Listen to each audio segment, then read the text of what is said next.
یہاں پر وہ جو قادیانی کہتے ہیں مرزا قادیانی رسول تھا، ذرا لائیں اسے سامنے، لائیں سامنے، ذرا آئیں قرآن سے تصدیق کرائیں اس کی. جی وہ جو مسیح بنا پھرتا تھا،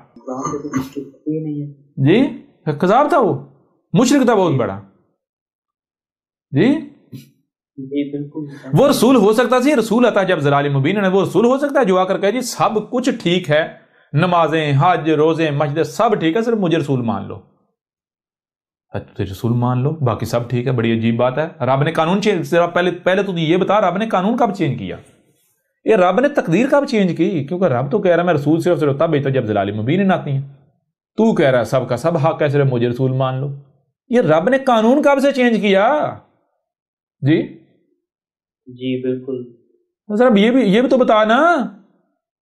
جی پھر دوسری بات، رسول کی پہچان یہ ہے، رسول سچے کی پہچان یہ ہے کہ جو رسول ہوتا ہے اس کی تصدیق اس میں موجود ہوتی ہے جس قوم کی طرف، جن لوگوں کی طرف وہ بھیجا جاتا ہے، تو اس قوم کے پاس جو کتاب اللہ پہلے سے ہوتی ہے، کتاب اللہ سے کچھ ہوتا ہے ان کے پاس، ان کے دونوں ہاتھوں میں.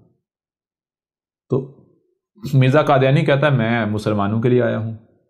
تو مسلمانوں کے دونوں ہاتھوں میں کیا ہدایت کے نام پر؟ حاض القرآن.